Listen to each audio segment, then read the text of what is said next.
So I've noticed that Xenoverse 2's connection has actually got like substantially worse. I don't know, like ever since they did the Sparking Zero update thing, Xenoverse's connection has been extra bad. Like disregarding all of the cheese that you see this guy doing, look how long it takes for him to actually take damage, and look how far away he can always hit me from.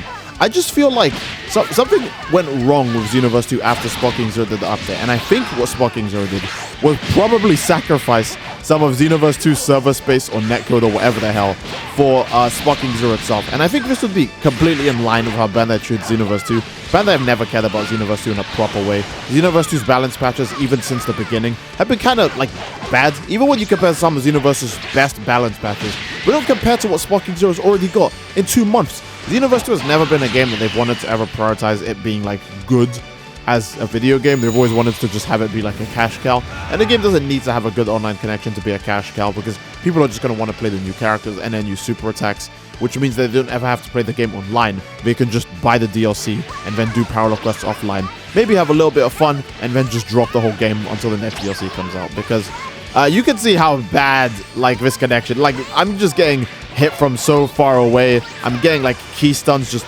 zooming magnet onto me. These fights get like progressively worse as the video goes on, and then I'll cut back to Sparking Zero as an example to show you guys how crispy cream smooth that game is, how there's no BS hit detection in that game. Everything actually just works the way it's supposed to. There's no like, you know, man. Playing Xenoverse 2 again after Sparking Zero's netcode update is like actually tragic. Like it's just really painful. And I want to say, oh, I hope it gets better when Xenoverse 2's next DLC comes out, but it won't.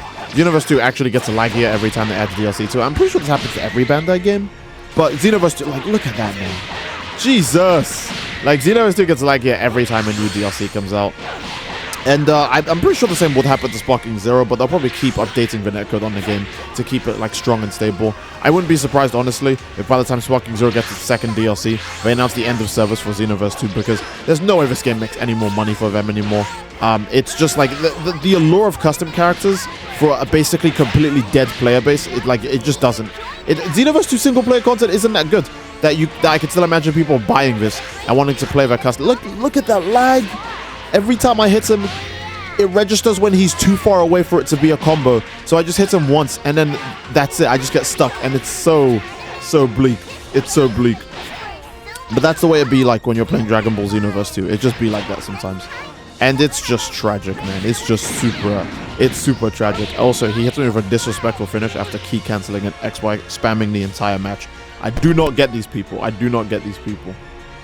Xenoverse 2 isn't even like Sparking Zero either, where the longer you play a Sparking Zero match, the better you understand how the other person's playing. In Xenoverse 2, you can understand how someone's playing right off the bat and have no counter to it, because the game is just so laggy. A good example is I'm tearing this guy up, he panics, uses Super Armor Limit Burst, of course, then the whole match just becomes the game just giving him the most random hits ever, not giving me the option to vanish. Like, right now, as I'm trying to hit him, only his hits go through and all of mine get blocked. And he can hit me from so far away. And he just resorts to grab spamming too the second he actually starts to get hit back as well. It's just so tragic, man. I literally murder him for the first half of the fight. He pops Super Armor Limit Burst. Keep in mind, I'm taking bonus damage because I'm in the beast transformation, right? And that's when the game chooses to be like, yeah, let's just give him every grab under the sun. And it's just so bleak, man. Look at that. It's so bleak. And we both know the connection's so bad the grab's gonna hit. Doesn't even matter. It literally didn't even matter. We just both knew the connection was so bad the grab was going to hit. Even if I used the counter there, it would have hit. I want to remind you guys, these are matches against different people, so there's no excuse whatsoever about like, oh, maybe it was just a few laggy people. No, I fought 5 people. I'm only going to show 3 fights, because these 3 fights are the best example of the game's connection just tanking.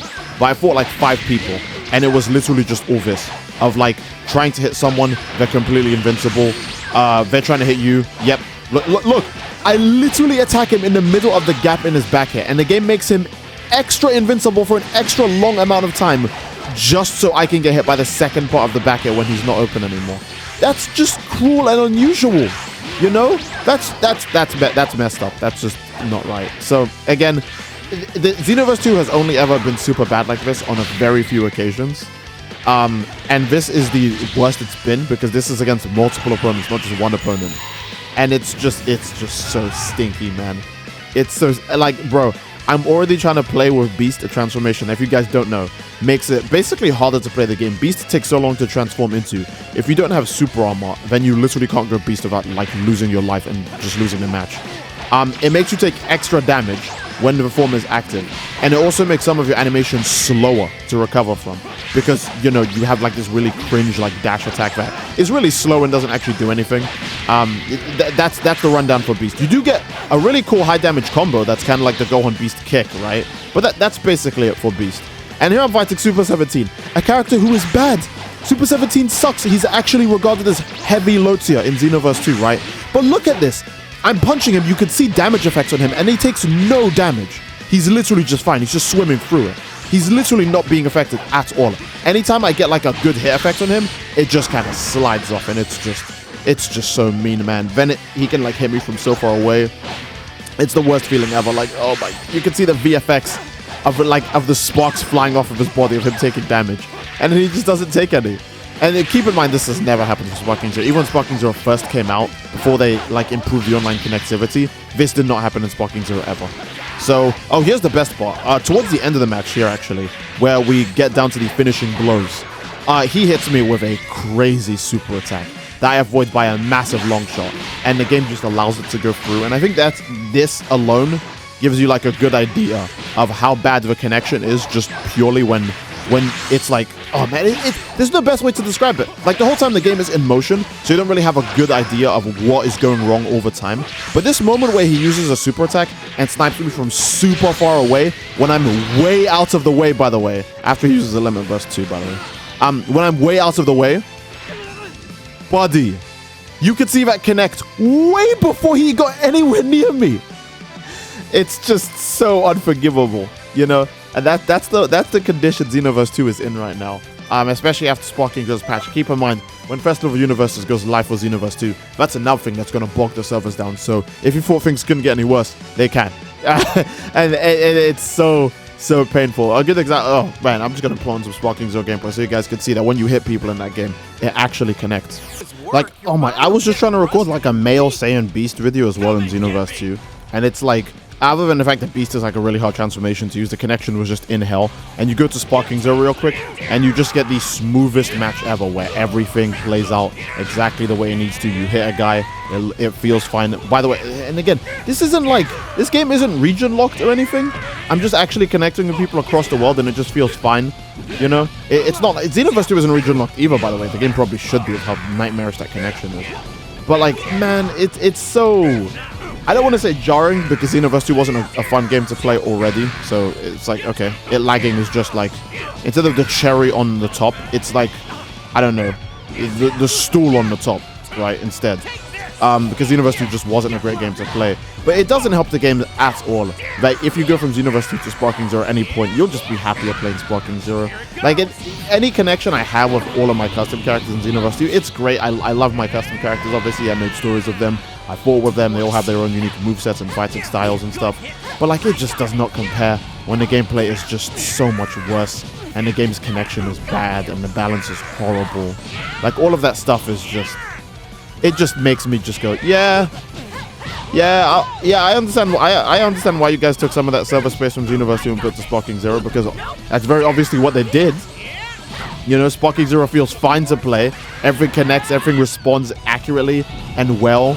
And then you go to Xenoverse 2 and it's like, hey, get hit by a super attack from an absurd angle from really, really far away, and have your combos drop mid combo while you're hitting someone. They just drop. It's so tragic. It's so tragic, but that's probably a great place to end the video. I don't need to glaze Sparking Zero anymore. I do it all the time when I play the game already now anyways, because they made it so much better with all the patches already in 2 months. And Xenoverse has been out for 8 years and it still plays like this. But that's a great place to end the video. I do hope you guys enjoyed the video, and if you did, please leave a like on the video. Let me know your thoughts on this if you own both games and you've played both games recently. Because Xenoverse 2 does feel like it's like they are just killing it to make Sparking Zero better now. And I completely understand that.